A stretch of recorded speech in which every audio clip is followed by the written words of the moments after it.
Welcome back to another sculpt with me. Today I'm going to be showing you the entire process from start to finish of sculpting Lucky Charm inspired earrings. And I'm doing something a little different with my shop. Instead of making a ton of earrings for one collection, I wanted to focus on just doing one earring design a month. That way I can be more intentional with it and I could just put more focus and more love into just one earring design. To not waste any more time, let's go right into the process. To start off the process, I'm going to be using the caning technique for most of the marshmallow designs. And the first one I'm starting out with is the pink balloon. And for this, I use Sculpey Primo blush colored clay. Mix it in with a little bit of hot pink clay. And it basically makes the shade that I'm looking for this. And to make the cane, I'm rolling out a big piece of clay, making sure I'm not rolling it out too thin, making sure it's thick enough to where I can shape it and it will be at the size I need it to be once I slice them up. So I'm shaping it into a rounded teardrop shape to form the balloon. And once it's the desired shape that I'm looking for, I add a tiny strip of clay to the bottom of it to create the balloon tie. And once I know it's at the right shape, I go ahead and slice it up at the right thickness that I'm looking for.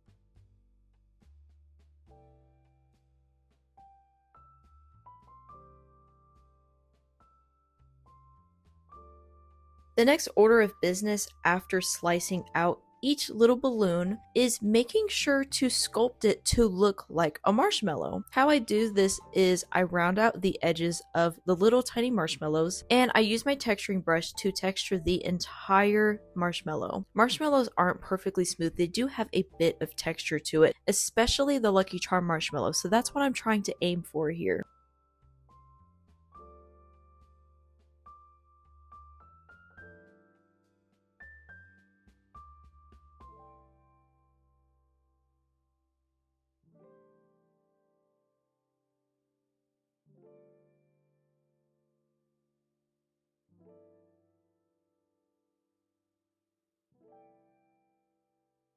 Next, I'm making the leprechaun hat, which is one of the most iconic Lucky Charm marshmallows. I did want to include this marshmallow because it is so iconic and so associated with Lucky Charms, and it's one of my favorites. So I start with a very specific color of green clay. I didn't want this green to be too forest green, and I also didn't want it to be a lime green. I needed it to be a darker color, so there was quite a contrast between the middle of the hat where the four-leaf clover is, and then the rest of the hat, which is just the main hat part. The hardest part was figuring out what was I going to use to get the four-leaf clover shape in the middle. Again, I don't have a lot of experience with caning, so it did take me a minute to figure out, but I was looking through the different discs and shapes I have for my clay extruder, and I found one that was going to work. But in order to do this correctly, I needed to basically split the design in half and then smush the two together.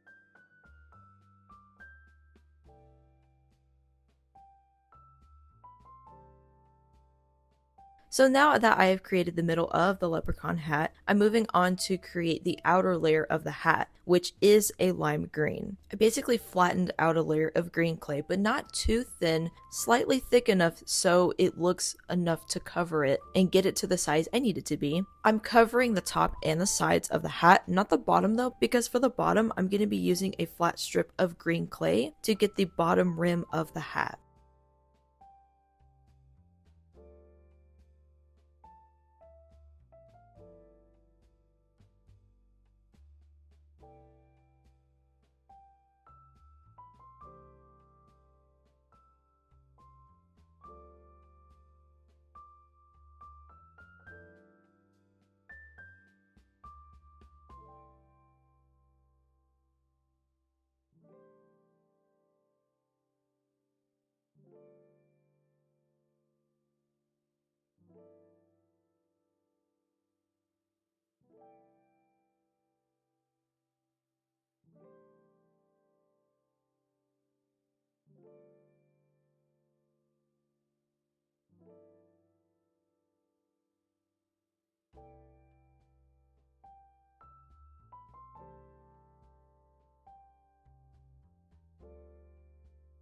And now that the caning part is complete of the leprechaun hat, I can move on to squish it down and make it look more like a marshmallow. I am going in with my tools just to make sure the 4-leaf clover looks a little bit more realistic, a little bit more shaped up. And after I smooth it out a bit, I'm going in to round out the sides and then using my texturing brush just to texture it up a bit, just like I did for the balloon one.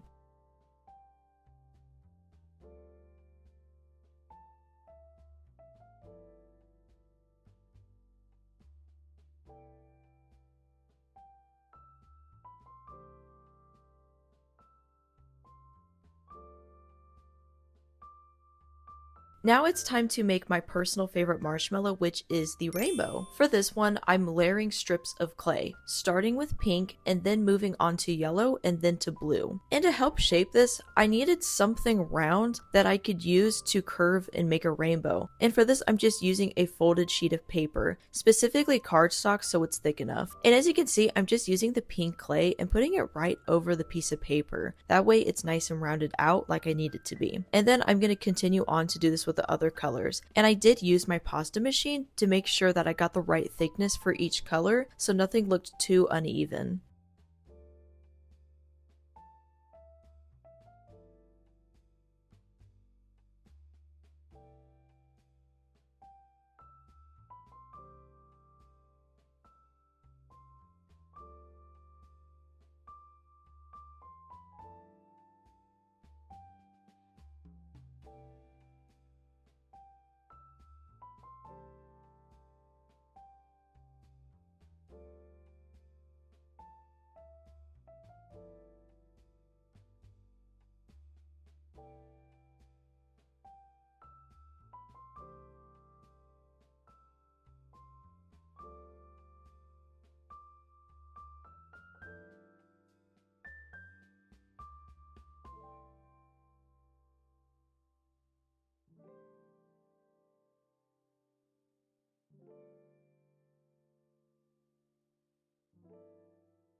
So now that I have finished the rainbow K, I'm really happy with the way it had turned out. Now I'm going to continue on to round out the edges and then use my texturing tool to texture all sides of the marshmallow.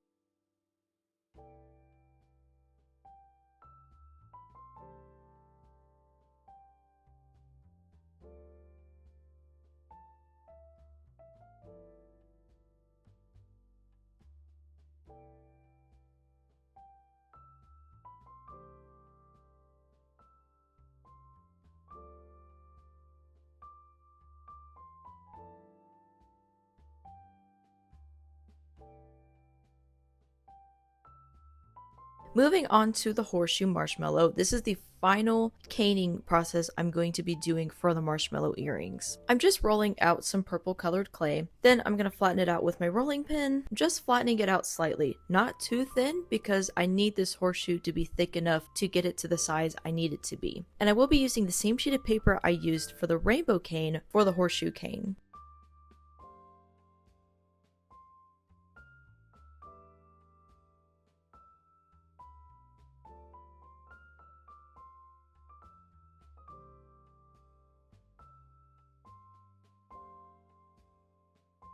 And now that I have the U shape complete, I need to do the bottom part. And all I'm doing for this part is just rolling out thin strips of the purple clay, making sure they're even enough in size, and then adding them to the bottom of the U shape.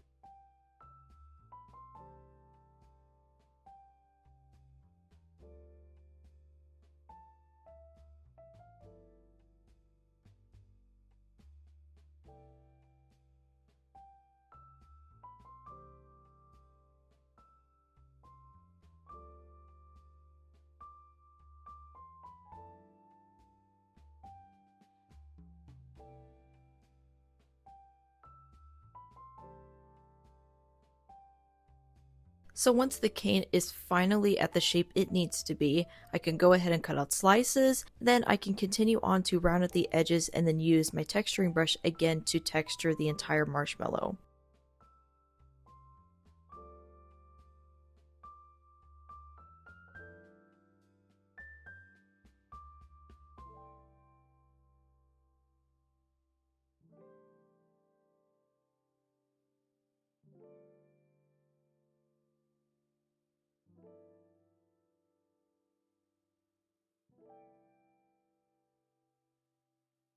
Now I'm moving on to the marshmallows I'm only going to be cutting out to speed up the process. So the first one is the heart-shaped marshmallow. For this one, all I'm doing is just cutting out heart shapes using a cutter, and then I'm going to just round out the edges a little bit and then use my texturing brush just to texture the entire marshmallow.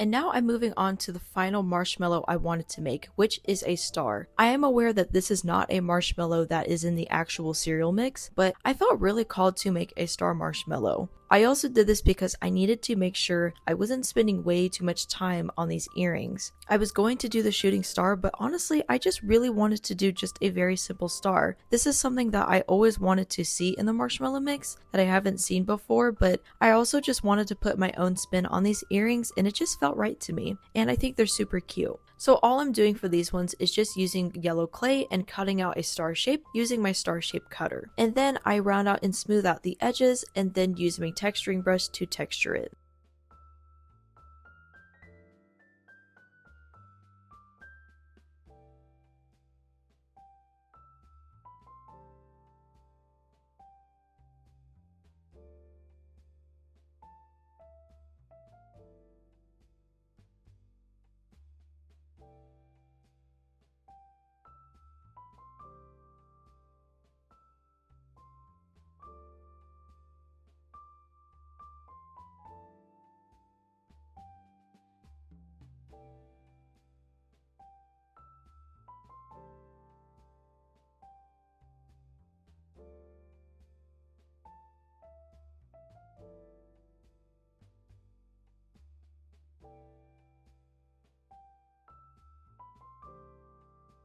So once I have all of the little Lucky Charms completely sculpted, I continue on to insert the eye pins. I get so many questions about when I insert my eye pins, if I do it before or after baking. I always insert my eye pins before I bake the clay for the first time because I use screw-in eye pins, so I screw the eye pins into the clay before baking, and I found no harm done when I bake my eye pins in the oven. So that's just how I've always done it. I also always score the clay around the eye pin. That way I just make sure everything is nice and secure. And sometimes I will add a little bit of liquid clay to make it even more secure if I feel like it needs a little bit extra support. So if you notice throughout this eye pin screwing process, some of these charms are getting 2 eye pins. And this is how I do the tiered earring design. So for the very bottom charm, there will only be an eye pin at the very top. And then for the middle charm, there's going to be an eye pin on the top and the bottom. And then the same thing goes for the very top charm. That way it'll get the earring hook and then it'll it'll get the jump ring on the bottom. And this is actually one of the most time-consuming parts of the process because I have to insert so many eye pins for this earring design. And yes, even though it is very time-consuming to do, this is one of my favorite earring designs to do. Like last year, I did an earring design for the fall time where I had an apple cider donut earring as well as another pumpkin donut design, and I loved doing these earrings. There was something very simplistic about it, but it still felt very detailed at the same time. I do plan on doing more designs like this in the future, especially when it comes to the holidays, so if you are interested in the earring of the month design, and if you never want to miss out when this launches every single month, all you have to do is sign up in the description below. You will never miss out on a launch, and you will get 20% off your first order. So moving back towards the earring process, after all of the eye pins are inserted, I go ahead and bake these charms in the oven. My rule of thumb for baking clay is always 275 degrees Fahrenheit for usually 15 to 20 minutes, sometimes 25 depending on the thickness I'm doing. And I would say I usually give these earrings about 10 minutes to cool off after they're out of the oven. And with these earrings, I will not be doing a varnishing process today because I really love the way the mat looks, especially when it's a marshmallow design. I think the mat looks much better. So I chose to go with gold for this design because I feel like it matches St. Patrick's Day very well, as well as Lucky Charms. I also did this intentionally because there is some gold throughout the packaging in these orders, but I am choosing for the packages that are earring of the month to have an overall theme, and you will see in a second what I'm talking about. So to attach all of the Lucky Charms together, I'm using jump rings. I always do this to attach eye pins to the earring hook. I put a jump ring in between the two, and I'm also doing this for connecting the other charms together.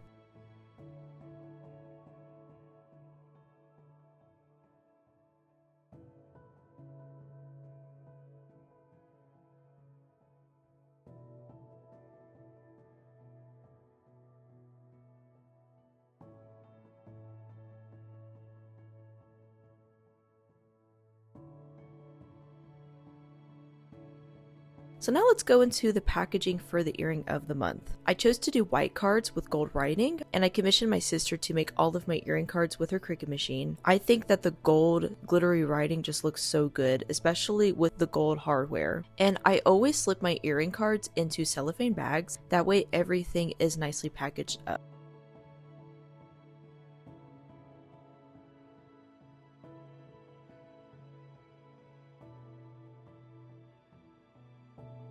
So since the earring of the month is something that is exclusive and that is limited edition, I wanted to have something with it that would be exclusive as well. Something in the packaging that the customer could have as a keepsake. And I decided to make little stamps. I haven't found a way to make them into stickers yet, but for right now, they're just little collectible cards. And they're really cute. They have like a little Lucky Charm bowl design on it. The freebie pack also includes little St. Patrick's Day stickers, a little cherry sticker, as well as a caramel. So now we are reaching the end of the video. I want to thank you for tuning in with me today. I hope this inspired you in some way to create something new with polymer clay. If you are interested in grabbing a pair of these Lucky Charm earrings, by the time I upload this video, there are still a couple left. You need to grab one like right now because they're gonna sell out very soon, and I won't be making any more of these after that. But again, if you don't want to miss out on any new earring of the month that is dropped, make sure to join my email list so you don't miss out. You will see a link in the description box and in the comments. If you enjoy these Sculpt with Me videos, make sure to check out the other videos in this playlist. I will be coming out with another Sculpt with Me video next week, and the hint is that it's something nostalgic. So make sure not to miss out on that, and I will see you guys in the next video. Bye!